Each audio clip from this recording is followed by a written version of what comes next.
Hello दोस्तों, एक बार फिर से स्वागत है आपका हमारे इस नए यूट्यूब चैनल में जिसका नाम है द लर्निंग सर्कल। दोस्तों, जैसा कि आप सबको मालूम है, हम आर्टिकल्स पढ़ रहे हैं और दोस्तों आर्टिकल्स की पिछली वीडियो के माध्यम से हम जान चुके हैं कि आर्टिकल कहाँ पर लगाए जाते हैं और इंडेफिनाइट आर्टिकल्स जो होते हैं वो भी हम जान चुके हैं। इस वीडियो में दोस्तों हम डेफिनाइट आर्टिकल दा पढ़ेंगे। तो दोस्तों इस वीडियो को शुरू करने से पहले मैं आप सबसे रिक्वेस्ट करना चाहूँगा, यदि आप चैनल पर नए हैं तो कृपया चैनल को सब्सक्राइब कर लें और बेल आइकन को दबा लें। दोस्तों सबसे पहले ही मैंने यहाँ पर लिखा हुआ है डेफिनाइट आर्टिकल दा। जी हाँ दोस्तों, मैं लिखा हुआ है डेफिनाइट आर्टिकल दा। डेफिनाइट आर्टिकल क्या होता है दोस्तों? दा। इंडेफिनाइट और डेफिनाइट मैंने पिछली वीडियो में बता दिए थे।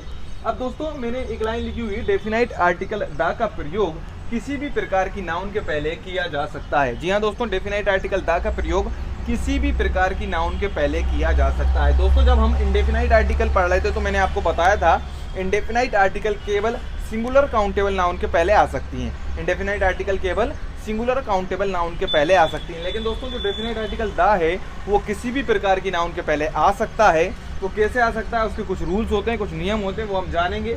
उसके बाद दोस्तों मैंने अगली लाइन लिखी हुई है, डेफिनाइट आर्टिकल दा का प्रयोग किसी निश्चित या किसी डेफिनाइट नाउन के पहले किया जाता है। जी हाँ दोस्तों, निश्चित या डेफिनाइट नाउन के पहले डेफिनाइट आर्टिकल दा का प्रयोग किया जाता है। अब दोस्तों कैसे किया जाता है, मैंने एग्जाम्पल के माध्यम से समझाने की कोशिश की है। इन एग्जाम्पल के बाद आपको ये क्लियर हो जाएगी ये लाइन।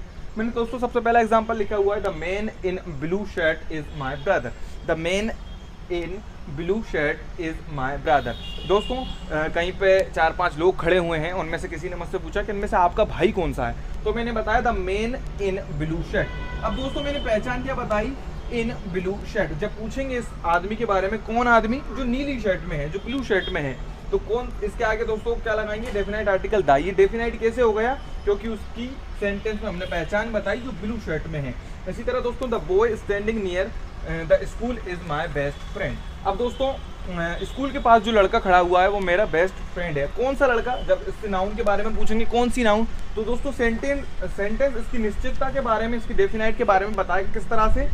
कौन सा लड़का जो स्कूल के पास खड़ा हुआ है, कौन सा लड़का जो स्कूल के पास खड़ा हुआ है, इसलिए ये जो बॉय है वो क्या हो गया, डेफिनाइट हो गया और उसके पहले आर्टिकल क्या आएगा, दा आएगा।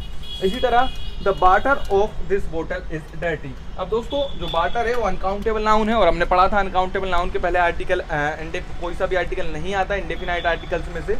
तो दोस्तों अब कौन से पानी की बात कर रहे हैं, कौन से पानी की बात कर रहे हैं, यहाँ पर इस पानी को डिफाइन कर दिया, कौन सा पानी, जो उस बोतल में है, जो उस बोतल में है, उस बोतल का पानी, तो वो कैसा है, गंदा है। तो दोस्तों ये पानी को हमने क्या कर दिया, निश्चित बता दिया, तो इसके आगे क्या आएगा, डेफिनाइट आर्टिकल दा आएगा। इसी तरह नीचे दोस्तों honesty of this boy is praised by all. Honesty of this boy is praised by all. कौन सी ईमानदारी, कौन सी ईमानदारी, उस लड़के की ईमानदारी, कौन सी ईमानदारी, उस लड़के की ईमानदारी। तो दोस्तों इस ऑनेस्टी को भी हमने क्या कर दिया, यहाँ पर डेफिनाइट कर दिया, निश्चित कर दिया और उसके पहले भी डेफिनाइट आर्टिकल दा आएगा।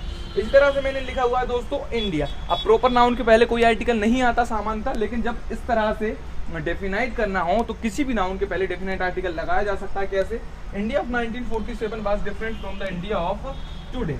अब दोस्तों मैंने पूछा कौन सा भारत, कौन सा भारत, 1947 का भारत, कौन सा भारत, 1947 का भारत। जब नाउन से पूछा जाएगा कौन सा, तो उस सेंटेंस में ही नाउन का आंसर मिलेगा कि भाई वो डेफिनाइट है या इंडेफिनाइट है। तो यहाँ पर डेफिनाइट मिला, आंसर किस तरह से, कौन सा भारत, 1947 का भारत। कैसा है, द इंडिया ऑफ 1947। तो यहाँ आर्टिकल दा लगाएंगे, क्यों लगाएंगे, क्योंकि वो निश्चित है। डिफरेंट है from the India of today. कौन सा इंडिया, आज के इंडिया से। तो दोनों में क्या आएगा दोस्तों, दा आएगा। क्यों आएगा, क्योंकि इनमें भी ये दोनों इंडिया सेंटेंस में डेफिनाइट यानी निश्चित कर दिए गए, डिफाइन कर दिए गए, उनके बारे में जानकारी दे दी गई। इसी तरह से दोस्तों किसी भी प्रकार की नाउन की यदि जानकारी सेंटेंस में दे दे, उसको डेफिनाइट कर दे, उसको निश्चित कर दे, तो उसके पहले हमेशा आर्टिकल दा आता है, जैसा कि इन चारों सेंटेंस में आया। आगे देख लेते दोस्तों।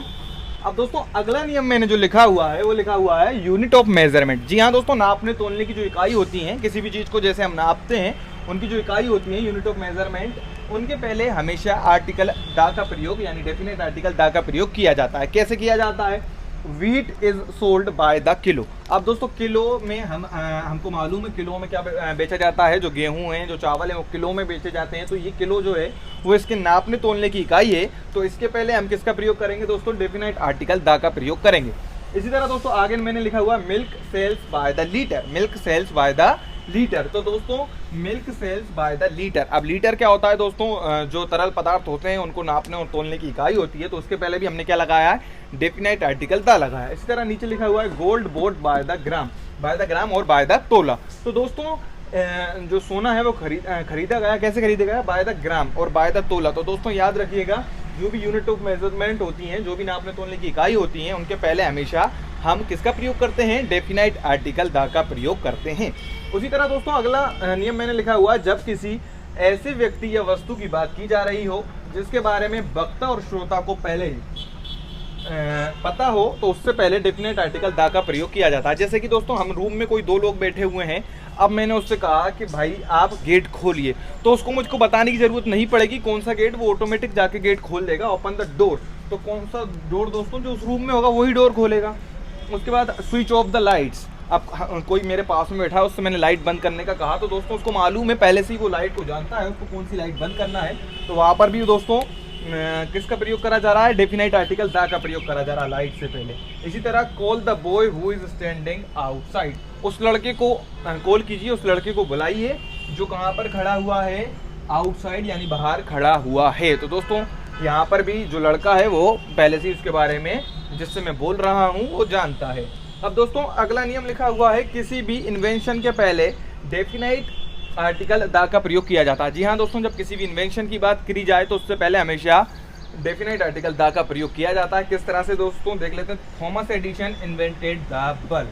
Thomas Edison invented the bulb. अब दोस्तों इन्वेंटेड की बात करी जा रही है, उसके आविष्कार की बात करी जा रही है बल्ब के, तो क्या आएगा, डेफिनाइट आर्टिकल द आएगा। इसी तरह who invented the TV. TV का आविष्कार किसने किया, तो दोस्तों उसके पहले भी क्या आया, आर्टिकल द आया। क्यों आया, क्योंकि उसके इन्वेंशन की बात करी जा रही है, उसके आविष्कार की बात करी जा रही है। इसी तरह दोस्तों अगले में मैंने लिखा हुआ है Graham Bell invented the telephone. Graham Bell invented the telephone. तो किसके इन्वेंटेड की बात करी जा रही है, किसके, तो टेलीफोन के इन्वेंटेड की बात करी जा रही है। किसने बनाया टेलीफोन, तो ग्राम बेल ने बनाया। तो दोस्तों आप देख सकते हैं इसमें भी क्या आया, हमने देख लिया कि आर्टिकल द आया। जब किसी के इन्वेंशन की बात करी जाए आर्टिकल द आता है, जब किसी निश्चित नाम की बात करी जाए जिसके बारे में वक्ता और श्रोता जानते हो तब भी द आता है, और जब किसी यूनिट ऑफ मेजरमेंट की बात करी जाए तब भी डेफिनाइट आर्टिकल द आता है। और कुछ नियम है दोस्तों वो जान लेते हैं आगे।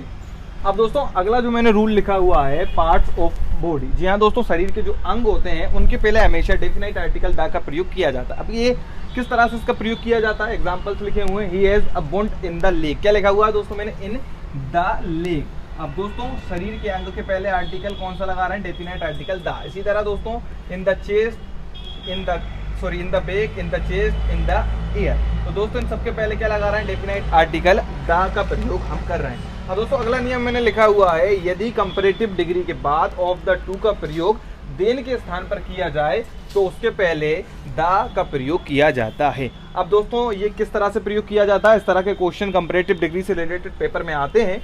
तो दोस्तों Mona was the braver of the two girls. अब दोस्तों Mona was the braver of the two girls. अब दोस्तों यहाँ पर देन के बदले ऑफ द टू से हम क्या कर रहे हैं, तुलना कर रहे हैं। तो यहाँ पर निश्चित रूप से कंपैरेटिव डिग्री के पहले किसका प्रयोग किया जाएगा दोस्तों, द का प्रयोग करा जाएगा। इसी तरह Alishan is the beaker of the two brothers. तो क्या है दोस्तों, ऑफ द बीकर। तो अलीशान इज द बीकर। तो दोस्तों बीकर के पहले किसका प्रयोग करा हमने, किसका प्रयोग करा हमने, द का प्रयोग करा। तो दोस्तों ये कंपैरेटिव डिग्री का रूल है, जब इस तरह से ऑफ द टू आपको देखे सेंटेंस में तो ध्यान रखिएगा, उससे पहले कंपैरेटिव डिग्री से पहले हमको किसका प्रयोग करना है, आर्टिकल द का प्रयोग करना है। अब दोस्तों अगला मैंने रूल लिखा हुआ है, जब कंपैरेटिव डिग्री का प्रयोग मुहावरे के रूप में किया जाए। मुहावरे के रूप में दोस्तों किस तरह से किया जाता है, ये क्वेश्चन पेपर में आते हैं, पहले भी पूछे जा चुके हैं। The higher you go the cooler it is. अब दोस्तों the higher you go the cooler it is, इन दोनों के पहले मैंने क्या लगाया, डेफिनाइट आर्टिकल द लगाया। इसी तरह दोस्तों नीचे